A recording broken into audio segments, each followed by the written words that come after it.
Salmos 5, 11 y 12.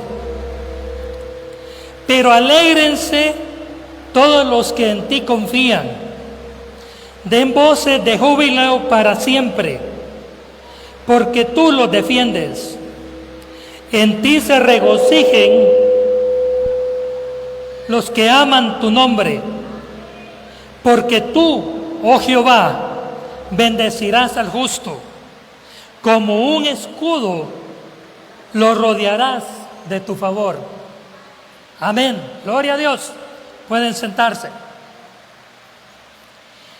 Durante las últimas semanas, nuestro pastor ha estado compartiendo una serie que él ha dado bien a llamar Grandes Afirmaciones del Señor Jesucristo.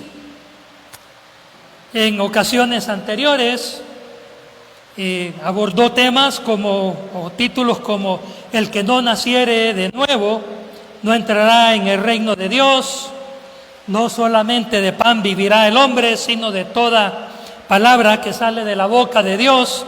Y la semana pasada compartía, así conviene que cumplamos toda justicia.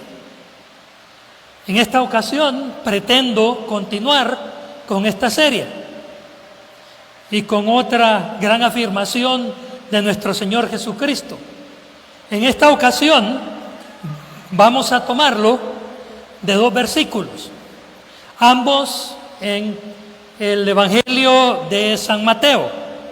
El primero se encuentra en Mateo 6, 16 al 18. Y cuando ayunéis, no seáis austeros como los hipócritas, porque ellos demudan sus rostros para mostrar a los hombres que ayunan. De cierto os digo que ya tienen su recompensa.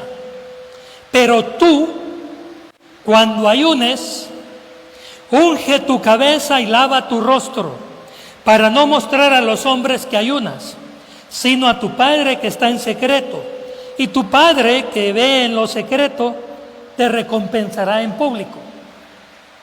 Y luego en Mateo 9, 14, 15, leemos: Entonces vinieron a él los discípulos de Juan diciendo: ¿por qué nosotros y los fariseos ayunamos muchas veces y tus discípulos no ayunan?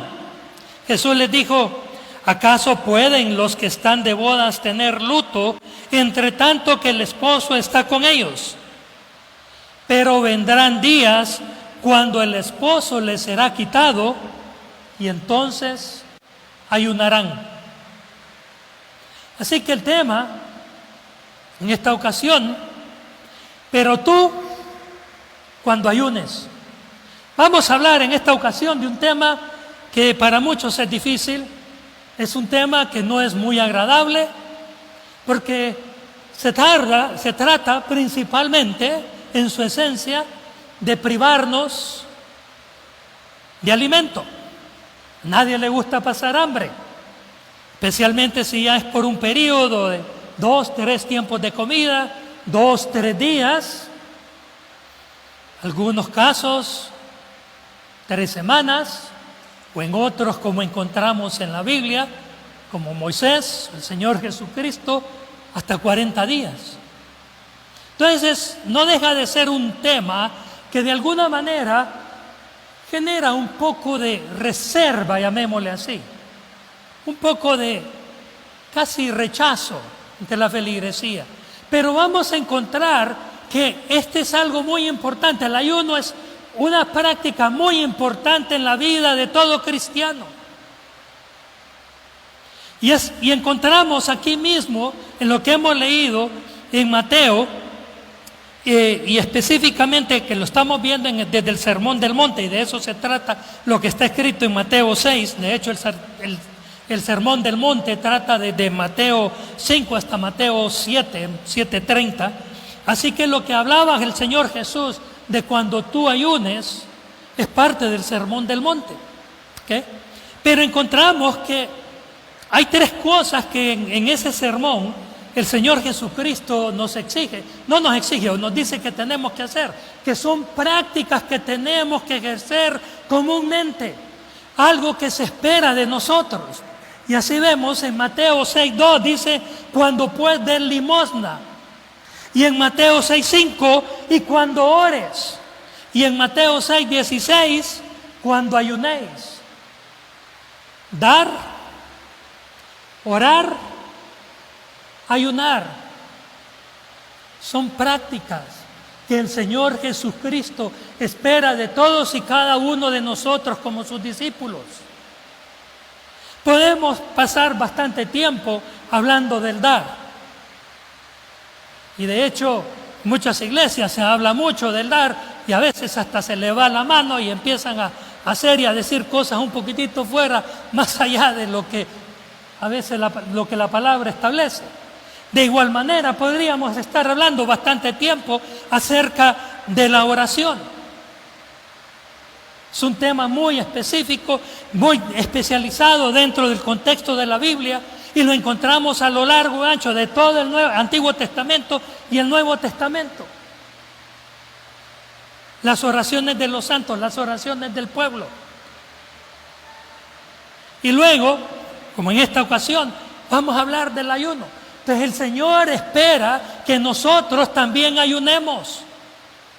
Es parte de nuestra vida como cristianos. Quizás no se habla mucho, el tema no es muy popular, pero se espera de nosotros. Cuando ayunes, cuando ayunéis. No dice si es que se les ocurre ayunar. O sea, no es condicional. Es algo que se espera de nosotros. Es algo que tenemos que hacer en nuestra práctica diaria.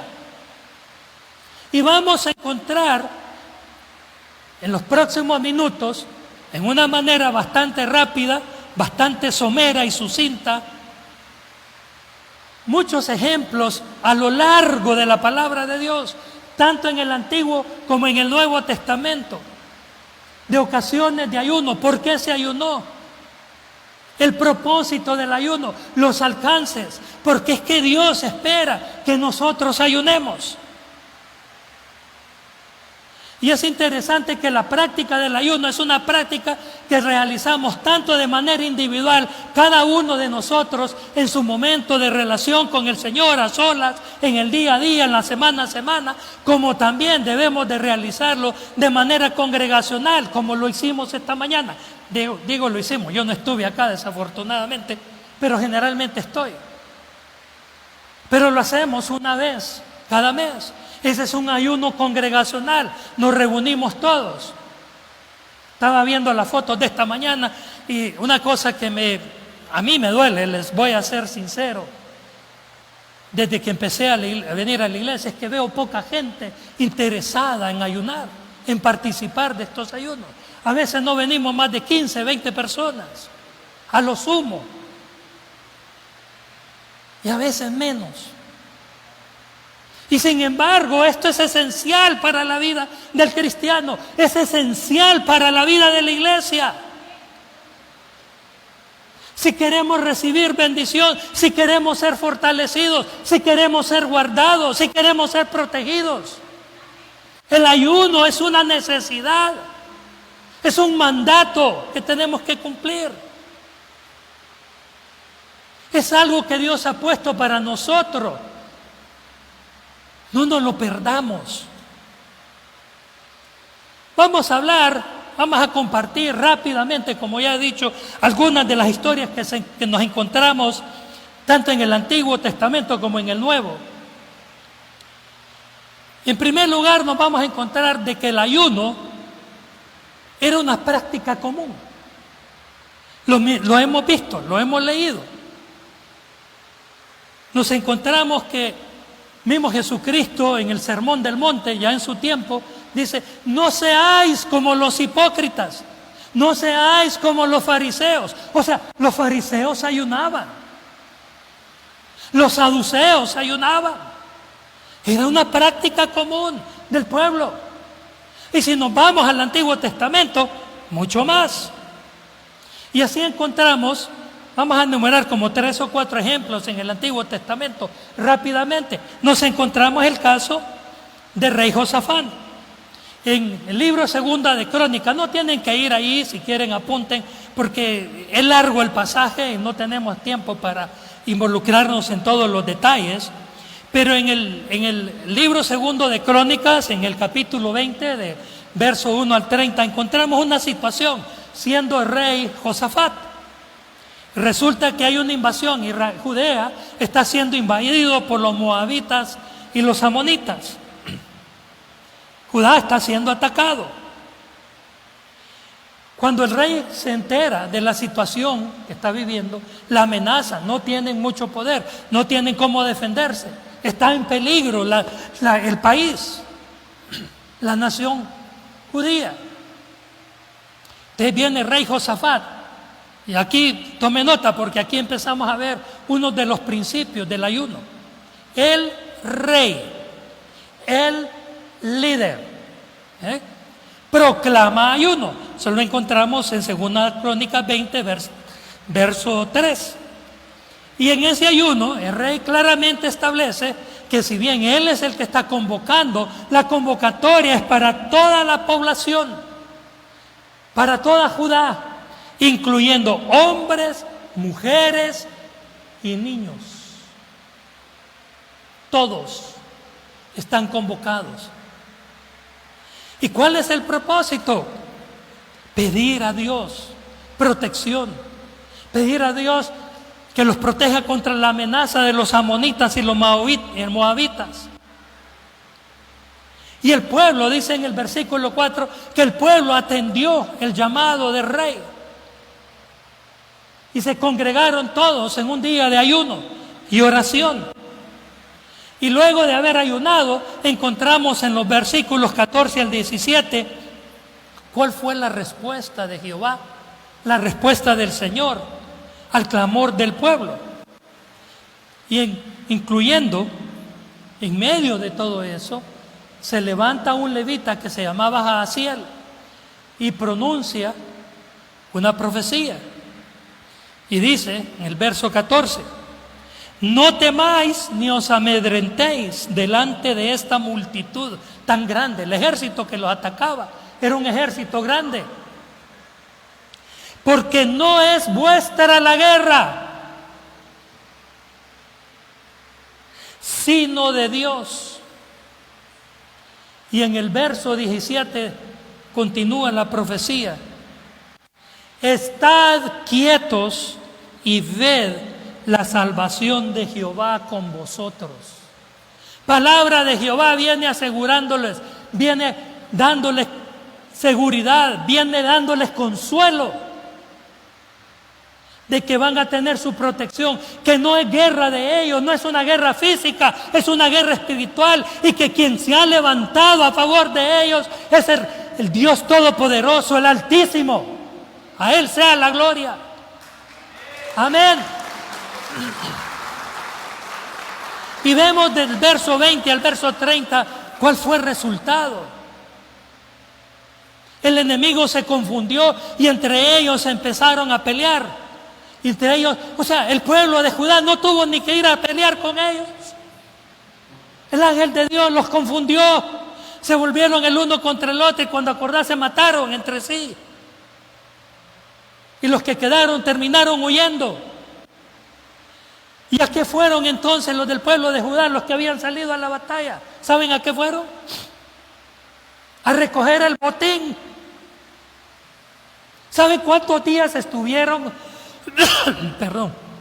¿Cuántos días estuvieron recogiendo el botín? Tan grande fue la victoria. 3 días recogiendo el botín de oro y de otro montón de cosas preciosas de valor que los moabitas y los amonitas habían dejado en su huida, en su derrota, en su confusión. Esa fue la victoria del Señor. Pero vamos a ir un poco más adelante y vamos a tratar qué fue lo que ocurrió en el otro ejemplo en el libro de Esdras. En el libro de Esdras tenemos, el libro de Esdras es un libro que los hechos que ahí se narran están relacionados con la restauración de Israel, la restauración de Judá después del exilio de Babilonia. Los primeros pasos, los esfuerzos, la inspiración.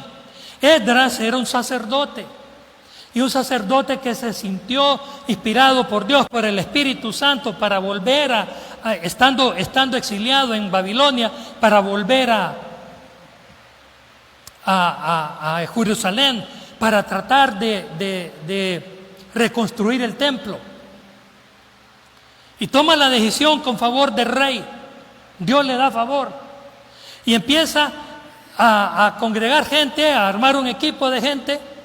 Y se dan cuenta, ya habiendo salido de Babilonia, ya habiendo como a unos 3 o 5 días de camino, estando a la par de un río, ahí en la ribera de un río, se dan cuenta que el camino que les espera es peligroso. Es una trayectoria que duraba entre 3 y 4 meses. Estamos hablando alrededor de 800 kilómetros.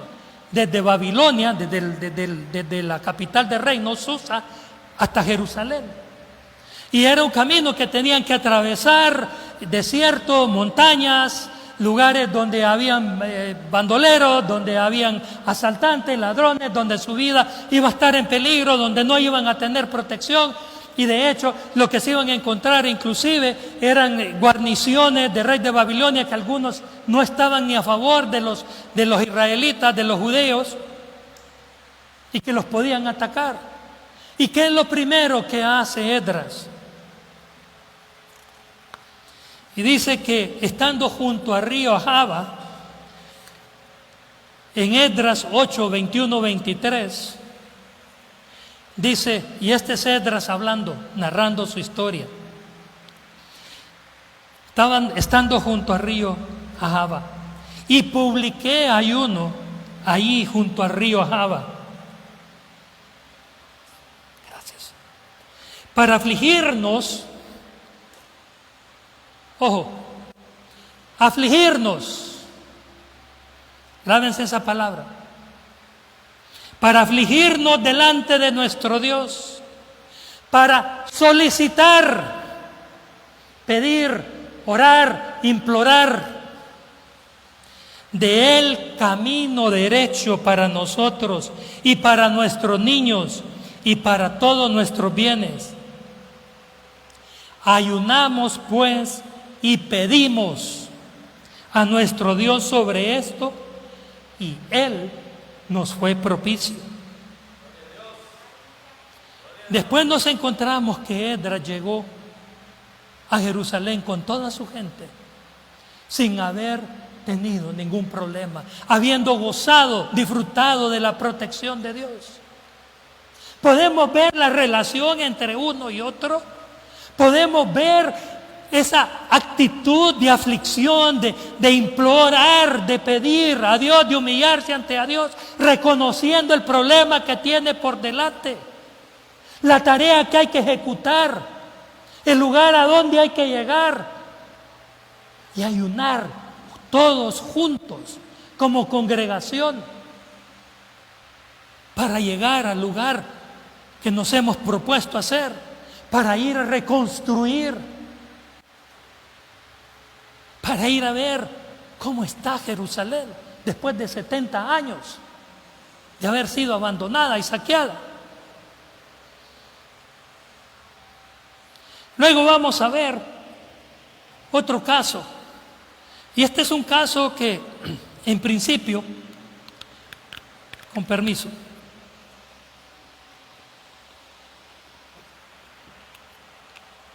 este es un caso que en principio, si uno lo mira así rápidamente, no se da cuenta de la gravedad de la situación. Y cuando digo gravedad histórica. Y este caso tiene que ver, y lo vamos a encontrar en el libro de Esther, en los capítulos 3, 4 y 5 del libro de Esther. ¿Qué es lo que ha sucedido aquí? Esther, después de toda una serie de intervenciones del Espíritu Santo, del favor que ha otorgado Dios, es escogida reina en la capital del reino babilónico. Y estando ya Esther como reina, ella tenía como su principal consejero a su tío Mardoqueo. Resulta que entre los que estaban en la corte, los cortesanos, entre ministros y oficiales, y gente de importancia, había un personaje que se llamaba Amán. Y Amán era un hombre que no quería a los judíos. Y convence al rey Asuero, que decrete. Oiga bien, y aquí la gravedad de la situación y la gravedad histórica de la situación. Convence al rey que decrete, que emita un edicto. O sea, eso es irreversible. Que hay que matar a todos los judíos. Ahí está, libro de Esther. Todos los judíos que habitaban en el reino. ¿Y por qué la gravedad histórica?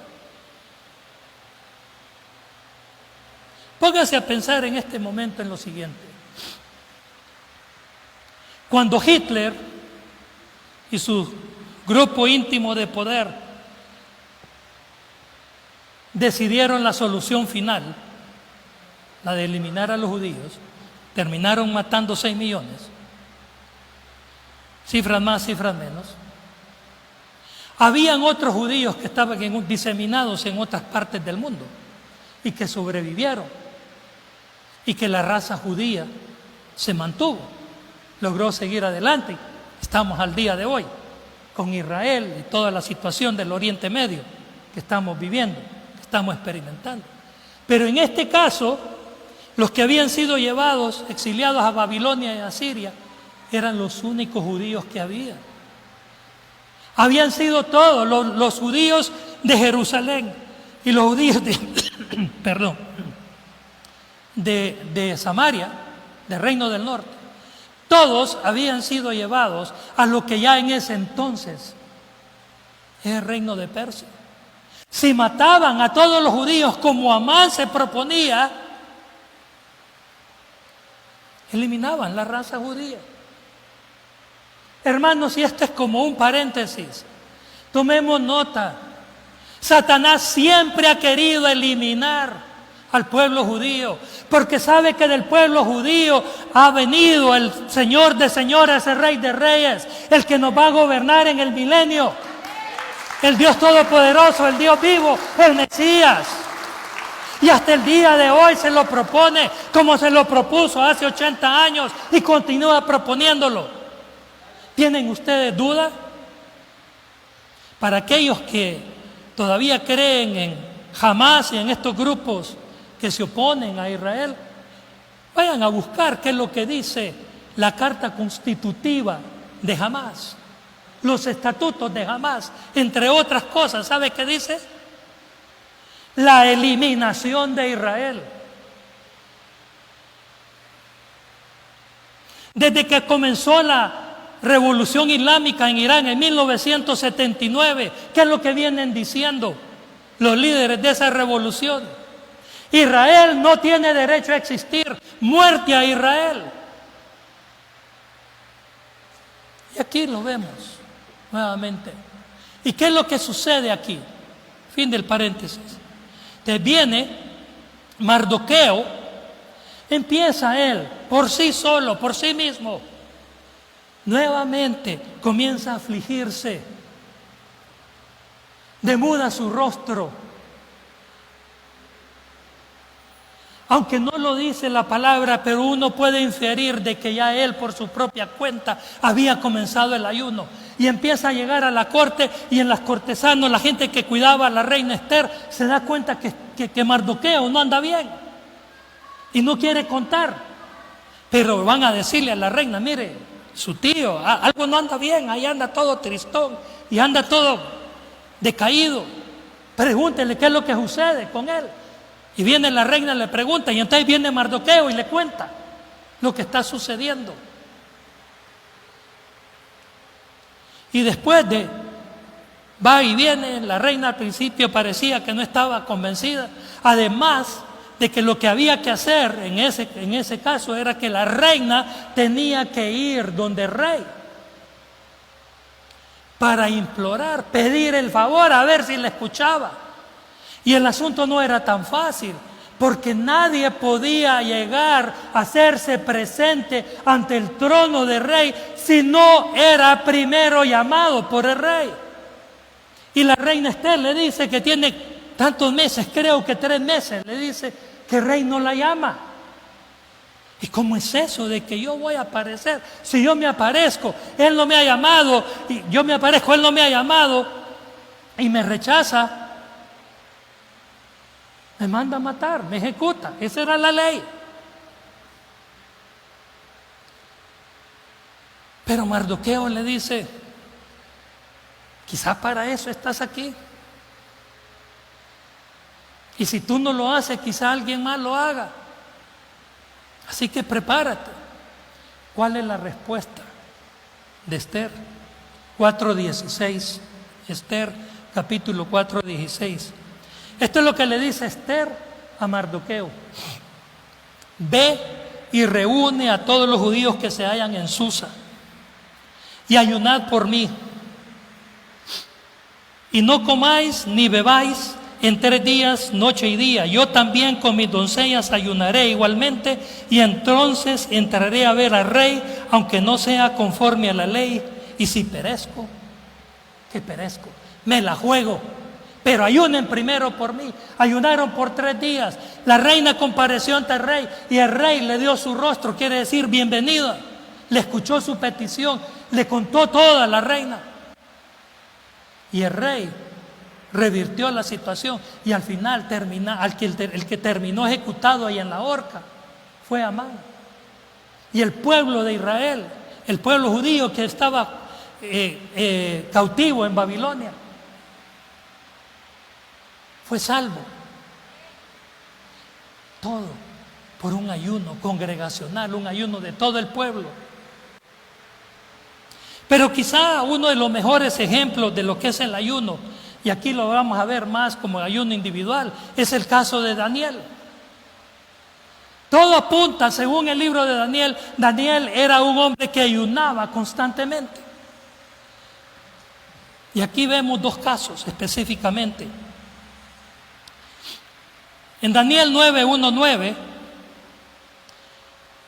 Daniel ha estado leyendo la profecía de Jeremías en cuanto a los 70 años de exilio.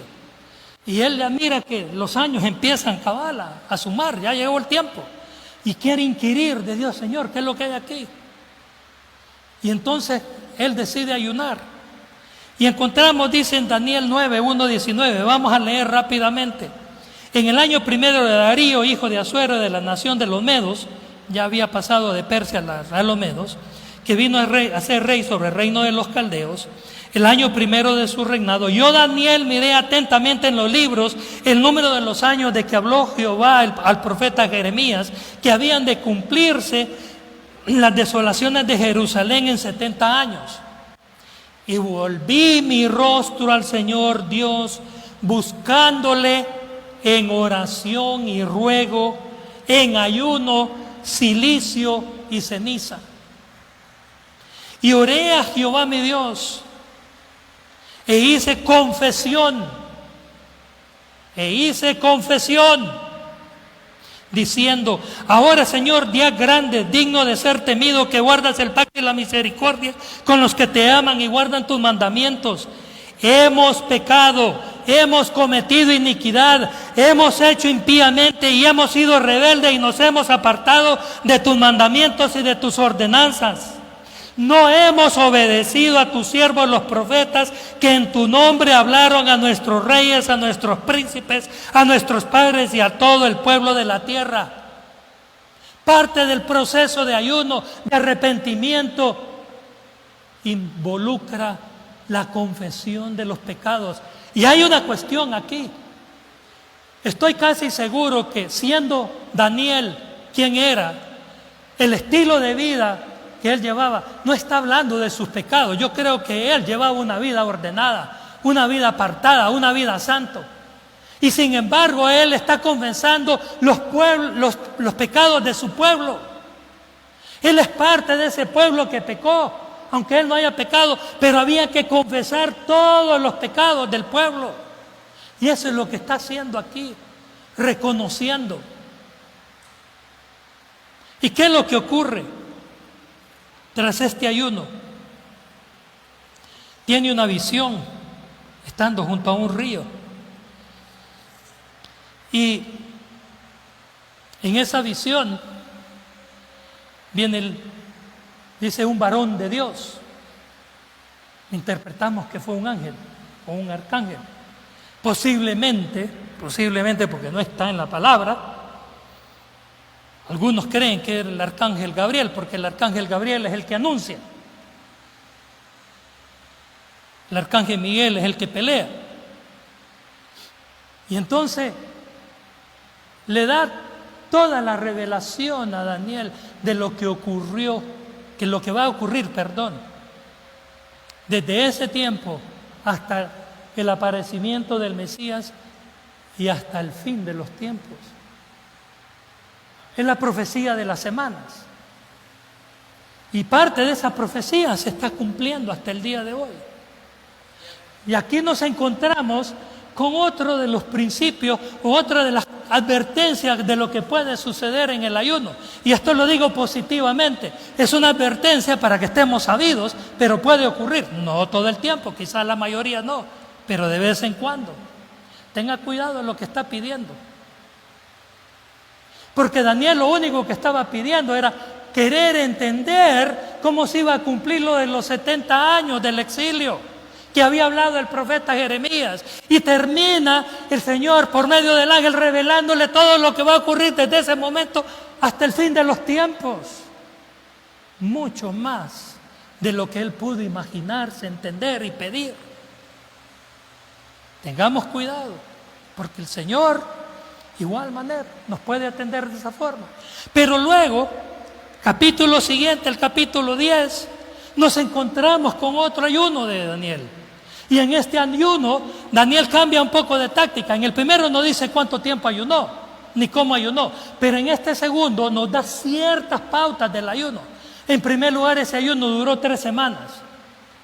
Pero no fue un ayuno de privación completa de la comida. Dice de que él se privó de todo manjar, de toda cosa buena, de vino y de carne, dándose a entender también que lo que estaba comiendo más que todo eran verduras, cosas suaves. Entonces hay un tipo de ayuno ahí que está estableciendo. Pero yendo más allá, nuevamente se le aparece el varón de Dios y le dice el varón de Dios que desde que él comenzó a orar, sus oraciones fueron atendidas desde el primer día. Y que Dios lo envió a él, a este varón. Pero que el príncipe de Persia lo detuvo en el camino y que él no pudo deshacerse, salir de esa situación, del problema con el príncipe de Persia, de esa batalla, hasta que llegó Miguel. ¿No le suena eso a Efesios 6:12? Porque no tenemos lucha contra sangre y carne, sino contra principados y potestades y los gobernadores de las tinieblas de este siglo y huestes espirituales de maldad en las regiones celestes. Mediante este ayuno, Daniel, sin pensarlo, sin saberlo, se había enfrascado en una batalla espiritual. Y este es otro de los propósitos y las situaciones que vamos a tratar y abordar, que se abordan en un periodo de ayuno. ¿Ande? Persia es Irán hoy, a propósito. Y nuevamente, en el proceso de contarle todo esto, el varón de Dios le revela todo lo que va a ocurrir hasta el fin del mundo. Nuevamente. Podemos ver, o sea, Daniel entró en un periodo, Daniel entró en un periodo de intercesión bien fuerte, de batalla espiritual, de ayuno, buscando al Señor. Y lo que yo francamente no creo que a él le hubiera pasado por la cabeza toda la revelación que iba a recibir de Dios. Francamente yo no lo creo. No se le ocurrió, pero Dios se la dio, porque consideró que era un hombre confiable, que era un hombre fiel, que era un hombre que estaba sirviendo los propósitos de Dios, que estaba pensando, buscando primeramente el reino de Dios y su justicia. No pensando en él, no en su propia comodidad. Dice que se vistió de cilicio y de ceniza. ¿Saben qué es el cilicio? ¿Alguien alguna vez se ha puesto un saco de yute encima del cuerpo? Pica. Eso es silicio, de eso está hablando. El silicio era una forma de incomodarse para hacerse recordar del sacrificio que se estaba haciendo. Y la ceniza representaba también esa actitud de arrepentimiento, de humillación ante Dios. Y se untaban, se untaba de ceniza, silicio y ceniza.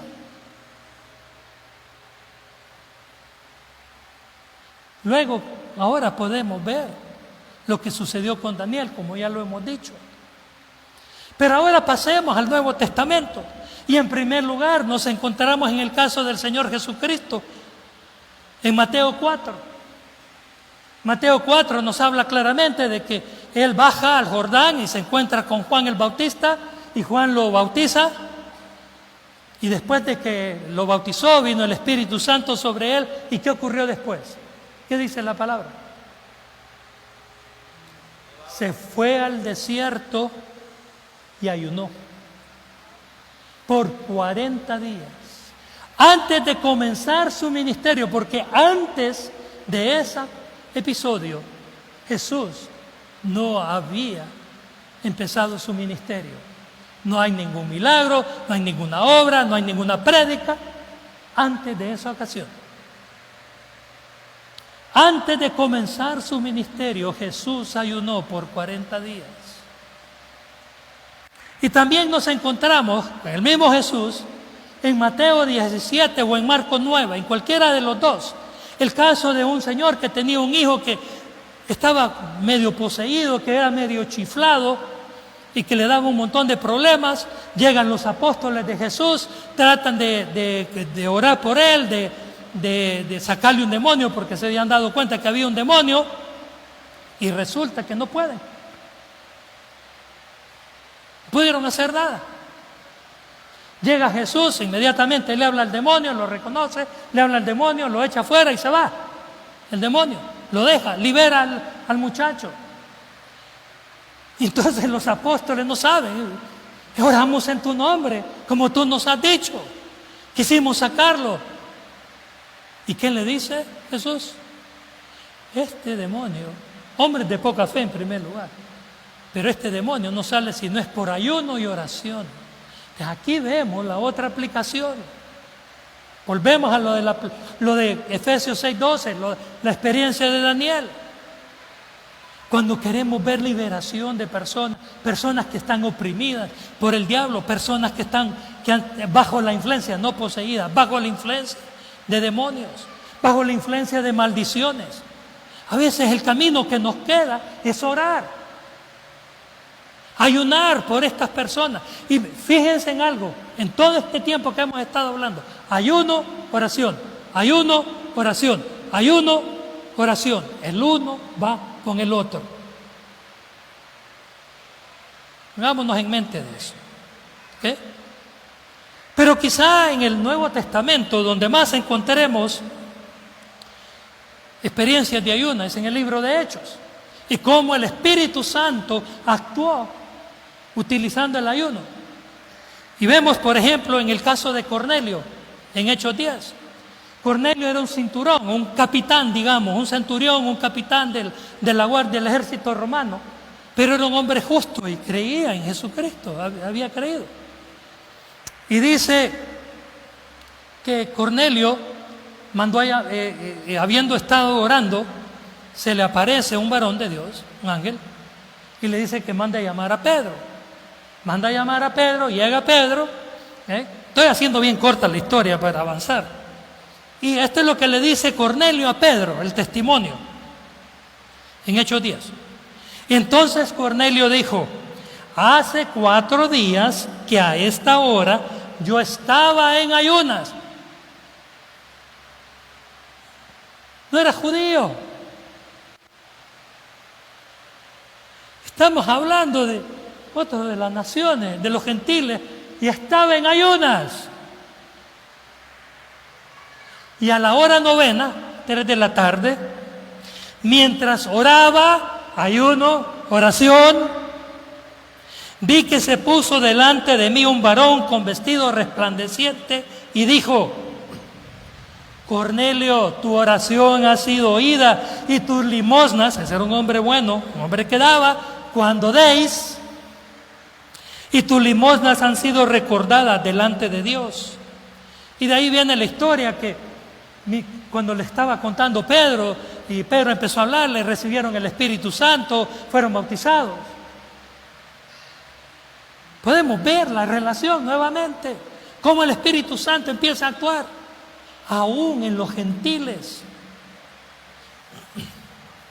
Luego en Hechos 13, leemos del 1 al 3, dice: Saulo y Bernabé, esto ocurre antes del primer viaje misionero de Pablo. Dice que estaban en Antioquía. Había entonces en la iglesia que estaba en Antioquía profetas y maestros: Bernabé, Simón el que se llamaba Níger, Lucio de Cirene, Manaén el que se había criado con Herodes el tetrarca, y Saulo, ministrando estos al Señor, o sea, en oración, en alabanza ante el Señor, y ayunando, dijo el Espíritu Santo: apartadme a Bernabé y a Saulo para la obra a la que los he llamado.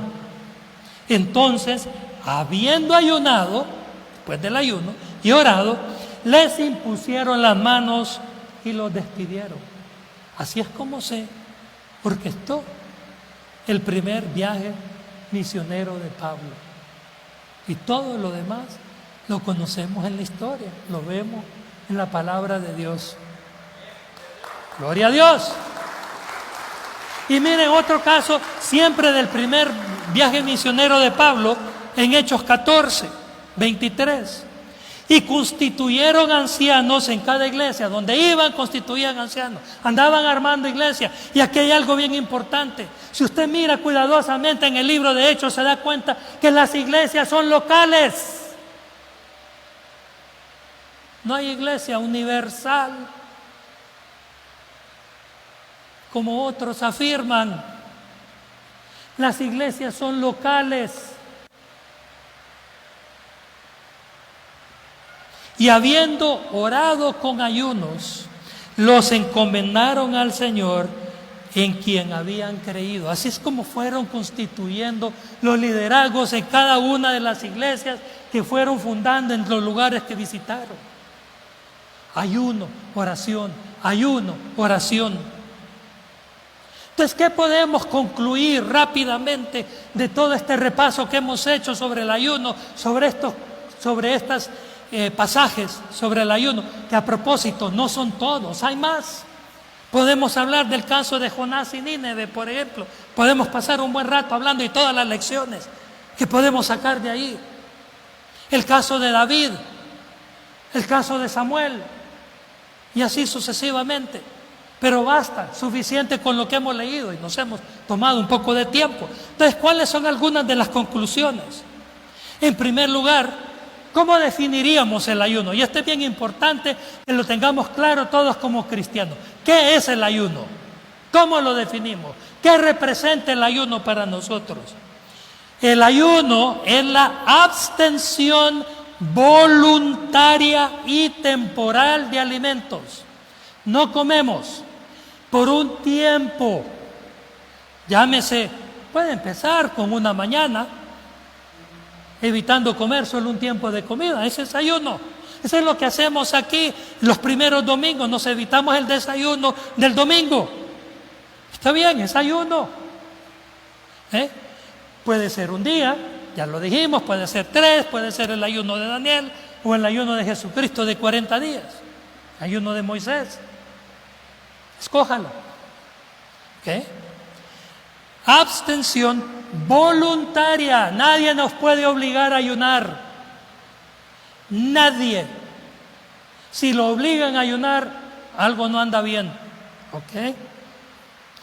Dice, de alimentos, aunque también en otras ocasiones puede implicar abstenerse de agua o de otras comodidades y placeres, como vimos en el caso de Daniel. Ya sea de manera personal, vimos el caso de Daniel, el caso de Jesucristo, o colectiva. Josafat, los judíos en Ester, Pablo con toda su gente, Bernabé y todos los que estaban reunidos en Antioquía. Es un grupo, no tenían que ser 300 personas o 2000, en ese caso eran 5 o 6. Es un grupo, una congregación, ¿okay? Con un propósito espiritual específico. ¿Qué perseguimos espiritualmente? ¿Qué buscamos? La protección de Dios, el cuidado de Dios, la liberación, el crecimiento de la iglesia. Sí, Señor. El crecimiento de la iglesia. ¿Qué perseguimos espiritualmente? Para la gloria de Dios. Recordemos eso, no es para nuestro propio bien, no es para satisfacer nuestras propias comodidades, no es para satisfacer nuestro propio ego, es para la gloria de Dios. Buscando una mayor concentración en Dios, humildad, afligirse, humildad, arrepentimiento, protección y dirección divina. Ya lo vimos en cada uno de esos casos y por eso los íbamos enumerando, para que nos demos cuenta cómo todos esos elementos estaban presentes en esas instancias de una u otra manera. A mí me llama poderosamente en esos ayunos, como en el caso de Esdras o el caso que sucedió también en Nehemías, cuando el pueblo se pone a confesar todos sus pecados. El caso de Daniel confesando los pecados de su pueblo. ¿No hemos de hacer nosotros lo mismo con todo lo que está sucediendo en nuestro país?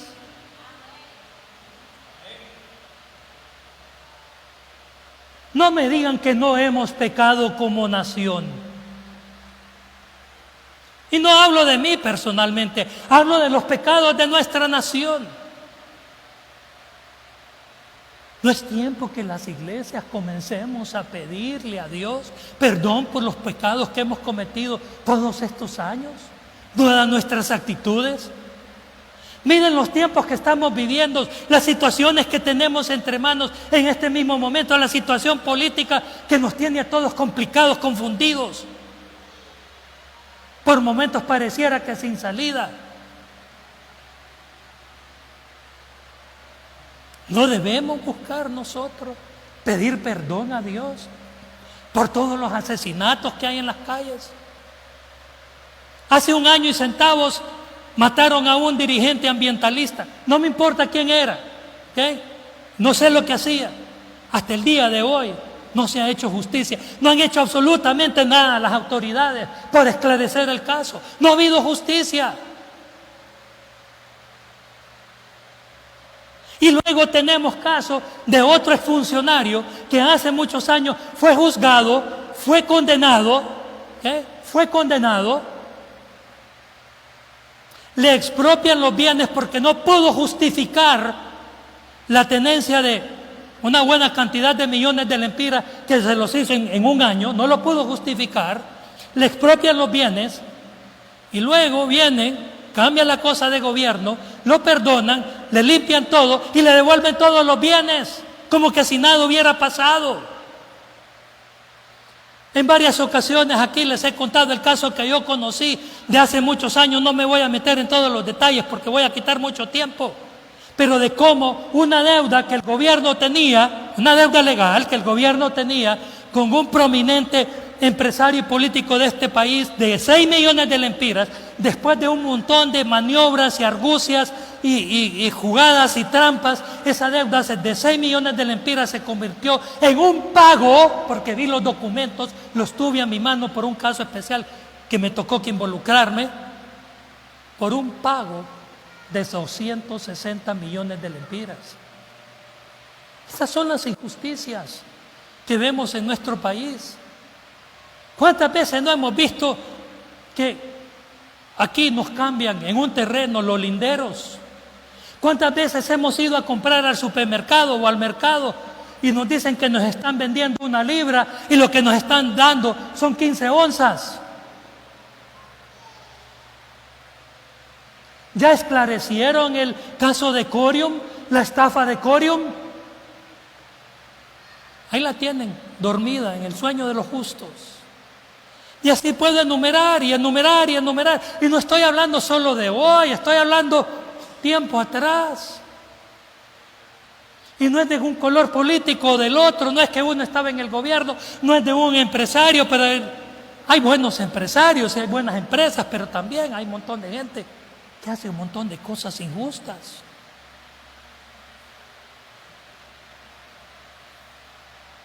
¿Cuántas personas han asesinado en nuestros barrios? No tenemos justicia, no vamos a tener paz. Algunas advertencias respecto del ayuno, para continuar. Me salí un poco, me adelanté. A veces la respuesta puede tardar en llegar. Buscamos a Dios y la respuesta no necesariamente nos va a llegar de inmediato, así que hay que tener paciencia. A Daniel le tardó 3 semanas y hay una explicación bien clara. Yo pienso que a veces 3 semanas es poco tiempo. Puede tardar años inclusive. No podemos cambiar lo que ya está decretado y establecido en la palabra de Dios. Nunca ayune por algo que va en contra de la palabra de Dios. La palabra de Dios es absoluta. La palabra de Dios no cambia.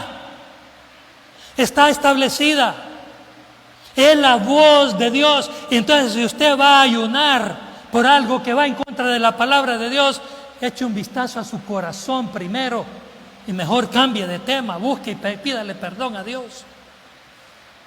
Porque si no, Jesucristo claramente dijo: cielo y tierra pasarán, mas mis palabras no pasarán. Ni una jota, ni una iota será cambiada, será removida. A veces también la respuesta de Dios no necesariamente es lo que esperamos o lo que deseamos o lo que pedimos. La respuesta de Dios puede venir de una manera diferente, pero siempre en lo que más nos conviene conforme al propósito que Él tiene para nosotros. Nosotros podemos estar pidiendo en una dirección porque eso podemos estar creyendo y muy sinceramente, muy de buena fe. Pero el Señor tiene otro propósito para nosotros porque Él es el que lleva nuestro destino. Pero si nosotros nos ajustamos, nos sometemos a Él, estaremos en su camino, estaremos bajo su protección. Luego, la actitud con que nos llegamos al ayuno. Y el mejor caso de lo que es la actitud lo vemos en Isaías 58.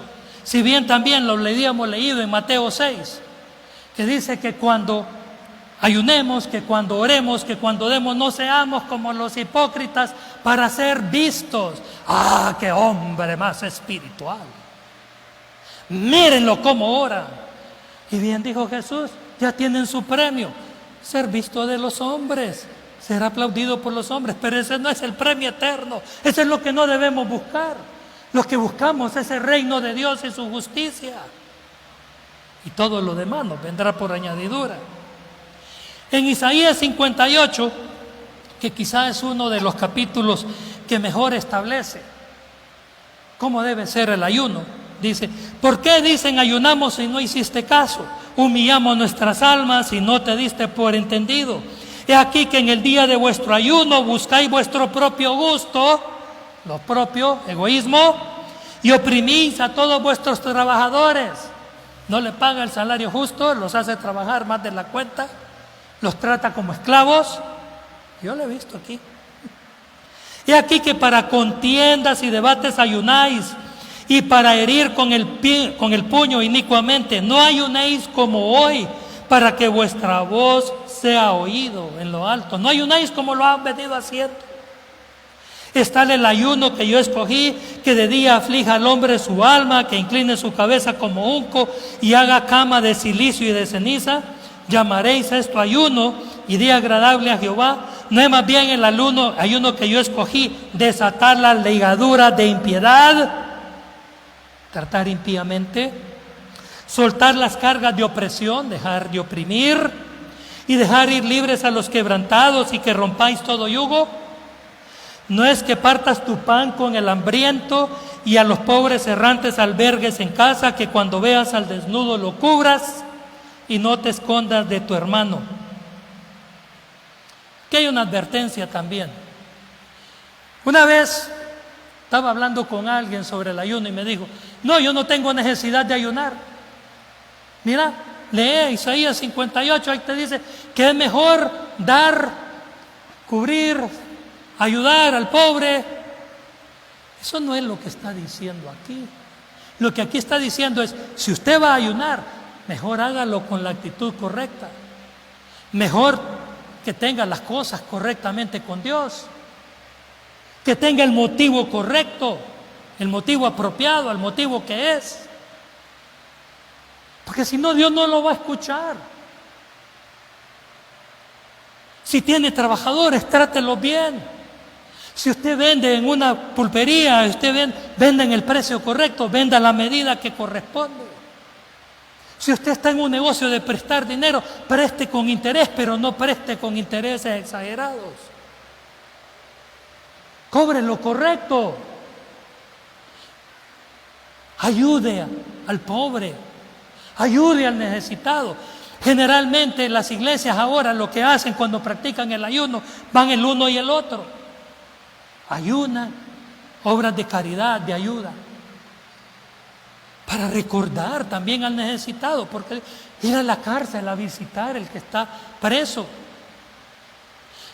Los últimos años yo tuve la bendición de por un periodo de estar visitando algunas cárceles en el norte del país con un pastor cuyo ministerio es ese. Y les voy a contar, al principio yo tenía algunas reservas, iba con mucha inseguridad. Pero con el tiempo empecé a ver la bendición de Dios en visitar a esa gente. Y cómo la gente que está en esas cárceles, que realmente buscan al Señor. Y hay muchos ministerios en cárceles. Gente que aman y siguen al Señor genuinamente. Y cuando usted va con ellos y empieza a compartir y viene la bendición de Dios y empieza a manifestarse el Espíritu Santo y puede ver la obra que Dios está levantando. Yo quiero ser parte de ese ministerio. Me gusta ser, y hasta el día de hoy, no lo digo no por hacer alarde, pero por contarlo, porque lo digo con mucha satisfacción. Apoyo al ministerio de este pastor con lo que puedo, porque sé que la obra que está haciendo es una obra redentora, es una obra de liberación, levantando al caído, dándole esperanza a aquel que no la tiene, redimiéndolo. De eso es lo que nos está hablando aquí en este ayuno. Cuando mancomunamos estas dos cosas, el Señor nos escucha. Si venimos a Él con la actitud correcta en ayuno, Él nos va a escuchar y nos va a atender. Eso fue lo que sucedió con todos estos casos que hemos enumerado. Habiendo dicho eso, hay que tener en cuenta algunas limitaciones y algunos consejos muy prácticos del ayuno. Recuerde que es por un periodo determinado, hay que tener cuidado. Tome en cuenta si usted se va a involucrar en el ayuno, si tiene alguna limitación. Las personas que padecen de diabetes, por ejemplo, muy difícilmente pueden ayunar. O si lo hacen, lo pueden hacer solo por un periodo muy corto, por los problemas del azúcar, la glucosa, porque les puede traer otras situaciones más complejas. Y así, otro tipo de desórdenes. Personas que tienen desórdenes hormonales tienen que tener en cuenta. Si piensa involucrarse, mejor consulte a su médico. Tome en cuenta eso. Y recuerde siempre, nadie lo puede obligar a ayunar. El ayuno es algo voluntario, es algo que nace de nuestra relación personal con el Señor Jesucristo. Amén. Si va a comenzar, comience gradualmente. Comience ayunando mediodía, un tiempo, no, solo el desayuno. Desayuno y almuerzo dentro de 2 semanas. La siguiente semana, un día entero. Y algún día, si se animan, láncese por 3 días o en ocasiones especiales. Pero conforme vaya tomando experiencia, conforme su cuerpo se vaya habituando, porque nuestro cuerpo no está habituado. Entonces, hay que domar el cuerpo también, hay que domar a este que está aquí, que es un poco rebelde y mandón, es un dictador. Hay que ponerlo en su puesto poco a poco. Especialmente aquellos que somos hartones, ¿verdad? Nos cuesta un poco más. Tenga en cuenta el horario. Diferentes personas tienen distintos ritmos en el día. Hay personas, por ejemplo, que pueden orar y ayunar más en el día que de noche, y otros viceversa. Les voy a contar mi caso particular. Cuando yo empecé a ayunar, siempre me daba dolor de cabeza. Y me costaba, y muchas veces tuve que interrumpir porque me daba un dolor de cabeza que me tumbaba. Y solo cuando ayunaba, yo lo sabía muy bien. No era todo el tiempo, pero me sucedía. Y empecé a orar por aquello. Y un día sentí que me vino la idea. El Espíritu Santo creo que me la dio. En lugar de empezar en el día corrido, o sea, mi primer tiempo de comida que no ayunaba, era el desayuno, cambié. Y cambié que desayunaba muy bien. Desde niño me formaron que yo no salgo de mi casa si no es bien desayunado, y el desayuno para mí es el mejor tiempo de comida. Todos los días. Ahora desayuno. Ya en el almuerzo no como. Almuerzo, cena y desayuno hasta el siguiente almuerzo. Pero ese es para mí, ese es como a mí funciona, de acuerdo a mi metabolismo, de acuerdo a mi cuerpo. Para usted puede ser diferente. Para usted quizá el primer tiempo que se pierda sea la cena, para otro esté bien perdérselo el desayuno, no importa. Lo que importa es la actitud, el comienzo, el hacerlo. Pero tome en cuenta sus particularidades propias. Personas que tienen algunos desbalances hormonales, que funcionan mejor en ciertas horas y no en otras. Tomen eso en cuenta. Como hemos dicho, vivimos tiempos difíciles, tiempos muy complicados. Es necesario orar, es necesario venir ante Dios, humillarnos, pedir perdón por nuestro país, clamar ante Él, pedir su favor, pedir su protección. No podemos dejar por fuera una advertencia que encontramos en Ezequiel capítulo 22, verso 30. En este capítulo, Dios le muestra a Ezequiel los pecados de Jerusalén, los pecados de su pueblo. Y le enumera todos los pecados. Y cuando llega uno al versículo 30, le dice Dios a el profeta: y busqué entre ellos hombre que hiciese vallado y que se pusiese en la brecha delante de mí, a favor de la tierra, para que yo no la destruyese, y no lo hallé. Tiempos como los de hoy requieren de personas que se paren delante de Dios, que intercedan por su pueblo, que hagan vallado, protección, que se pongan en la brecha a remendar los pecados, los errores que se han cometido, a clamar a Dios por perdón. Vendrá el Señor Jesús y dirá: no hay en nadie. Les voy a decir, yo no sé ustedes, pero por mí no lo va a decir. Y estoy seguro que aquí hay varios que de igual manera podrán decir lo mismo. Es tiempo, hermanos, de dejar la comodidad a un lado. Es tiempo de dejar todo, nuestra comodidad, y empezar a pedir por nuestro pueblo, empezar a pedir por nuestras necesidades, a pedir por nuestra iglesia. Especialmente las iglesias que se han ido por el camino equivocado, iglesias que han adoptado doctrinas completamente fuera de lo que el Señor ha ordenado en su palabra y que necesitan volver a redil. Hermanos, ese es el desafío que tenemos por delante. Vosotros cuando oréis, vosotros cuando ayunéis, ¿quién levantará mano aquí? ¿Quién levantará estandarte y bandera y hará la lucha y se pondrá delante de Dios, haciendo el sacrificio y todo lo que ello cuesta? La incomodidad, pero no está de más